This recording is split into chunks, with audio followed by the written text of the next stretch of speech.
Hey there, I'm Melissa. Growing up in suburban Ohio with my twin brother Henry was a mix of chaos and camaraderie. Thankfully, we're not identical because, honestly, I don't think the world could handle two of him. We've always been close, sharing everything from our wildest secrets to our biggest dreams. One day, Henry burst into my room, waving an envelope excitedly. "Melissa, check this out." My heart raced as I snatched it from his hands. "No way, yours too." We tore open our college acceptance letters together, screaming with joy when we realized we'd both been accepted into Willow Creek University, a prestigious school known for its top-notch business program. "We did it, sis," Henry shouted, lifting me off the ground in a bear hug. "Put me down, you goof," I laughed, playfully swatting his arm. Our parents were over the moon. They had been saving for our college fund since we were in diapers. But Willow Creek was expensive, and their savings weren't quite enough to cover it all. "We'll make it work," Dad reassured us over dinner. "We can take out some loans and you two can pitch in what you can." I nodded seriously. "I can pick up more shifts at the diner." Henry rolled his eyes. "Come on, Melissa, little. We've got our whole lives to work." That was classic Henry, always living in the moment while I was busy hustling at the diner. He was out with his friends, constantly dreaming up get-rich-quick schemes. "I'm telling you, Melissa," he'd say, lounging on my bed as I counted my tips. "One of these days, I'm going to come up with an idea that'll make us millionaires." "Sure, Henry," I'd reply, not even looking up, "and pigs will fly." Despite our differences, I was thrilled to start this new chapter with him. The night before we left for college, we stayed up late, reminiscing about old times. "Remember when we convinced Mrs. Johnson we were telepathic?" Henry laughed. I snorted. "Yeah, until you sneezed and blew our cover." "Hey, at least I didn't rat you out for putting glue in Bobby Taylor's hair gel," he retorted. "He deserved it," I shot back. "He was a jerk to you." Henry's smile softened. "You've always had my back, Melissa." "Someone's got to keep you out of trouble," I teased. The next morning was a whirlwind of last-minute packing and tearful goodbyes. Mom hugged us tightly, dabbing at her eyes. "Look out for each other," she said. Dad clapped us on the shoulders. "We're proud of you too. Make the most of this opportunity." As we drove away, watching our childhood home disappear in the rearview mirror, I felt a mix of excitement and fear. Henry must have sensed it because he reached over and squeezed my hand. "We've got this, sis," he said confidently. "The Harrison twins are going to take Willow Creek by storm." Little did I know how true those words would turn out to be, just not in the way either of us expected. College life hit like a whirlwind. One minute, I was unpacking in my dorm, and the next, I was drowning in coursework. But something felt off with Henry. He'd always been the social butterfly, but this was different. "Hey bro, want to grab dinner?" I asked, poking my head into his room. "Can't. Meeting Direct to discuss some ideas." I frowned. "Direct again?" "He's got some killer business concepts, Melissa. You should hear them." I shrugged it off. Maybe this was Henry's way of coping with the college transition. Meanwhile, I was making my own connections. My roommate Jasmine was a riot. "Girl, you need to loosen up," she'd say, dragging me to campus events. That's how I met Tyler from my econ class. "Melissa, right?" he asked, flashing a smile. "Want to partner up for the project?"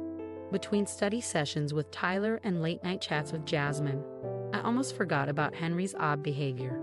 Almost. Then, one night, I overheard him on the phone. "Yeah, Derek, I'm telling you, this is going to be huge. We just need more capital." Alarm bells rang in my head. The next day, I tried to talk to him. "Henry, is everything okay? You've been acting weird." He brushed me off. "Just stressed about midterms. Don't worry about it."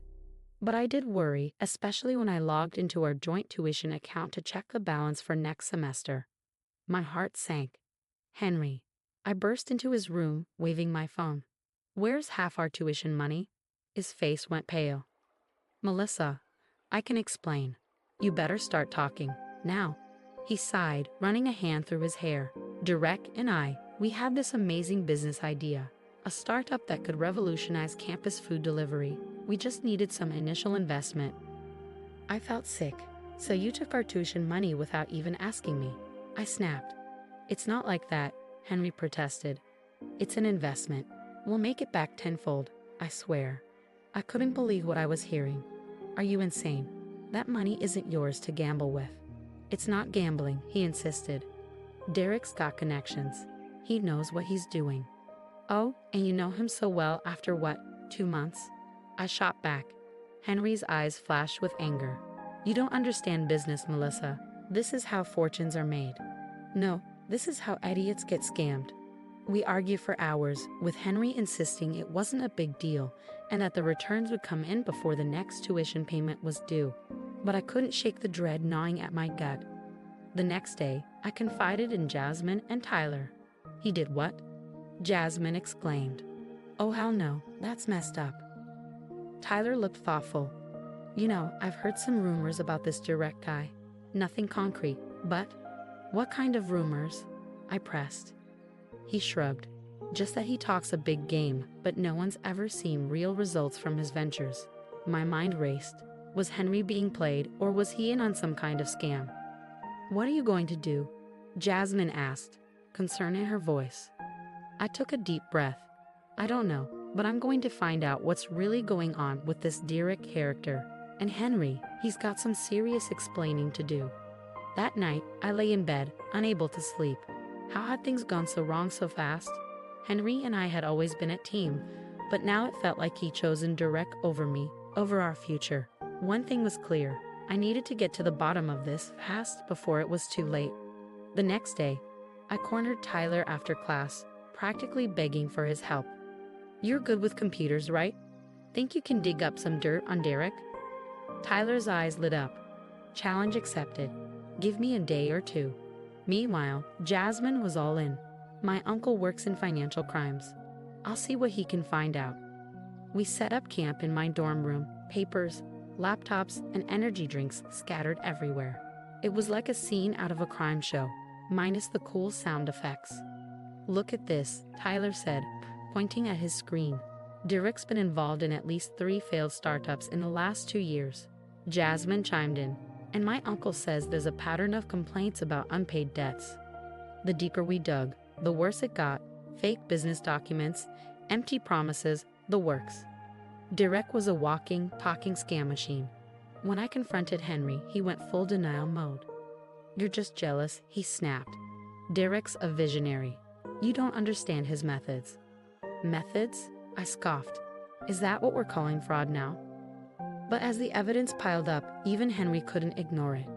The final straw was a recorded phone call Tyler managed to get, a clip of Derek bragging about how easy it was to scam dumb college kids. Henry's face crumbled as he listened. I can't believe it. How could I have been so stupid?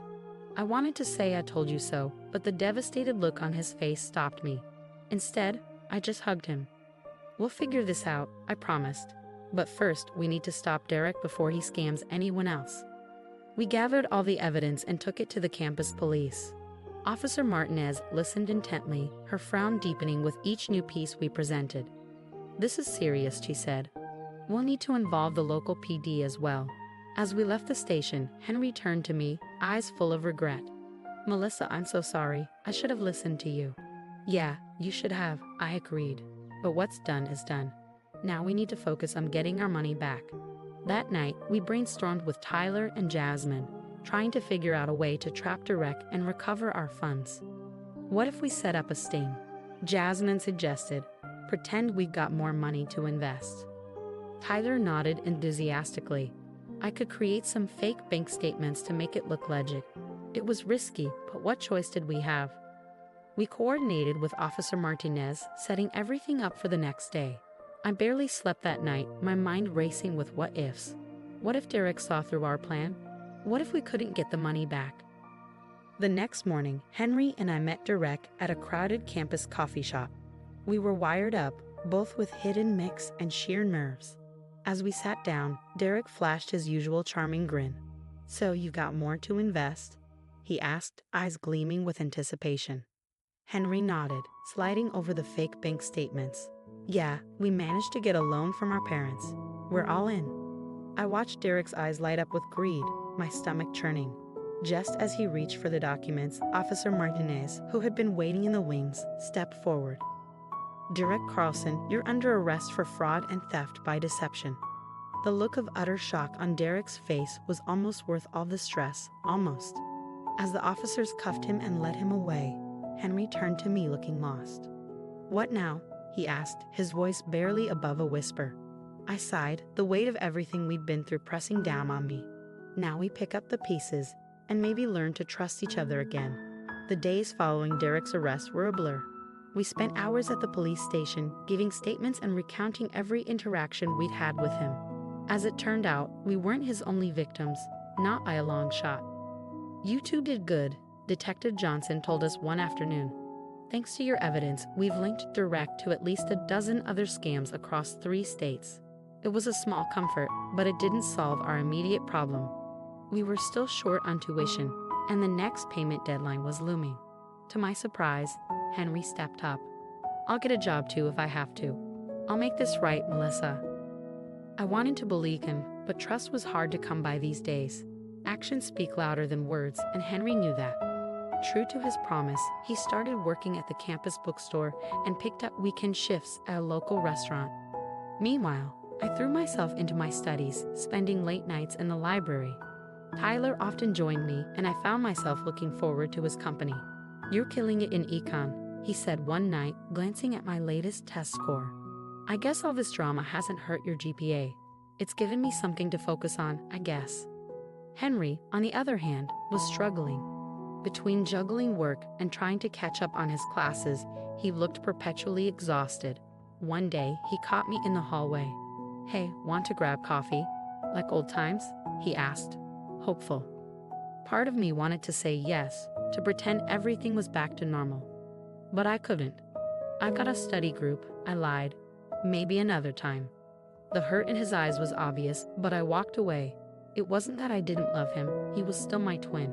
But the trust we'd once shared felt shattered, almost beyond repair.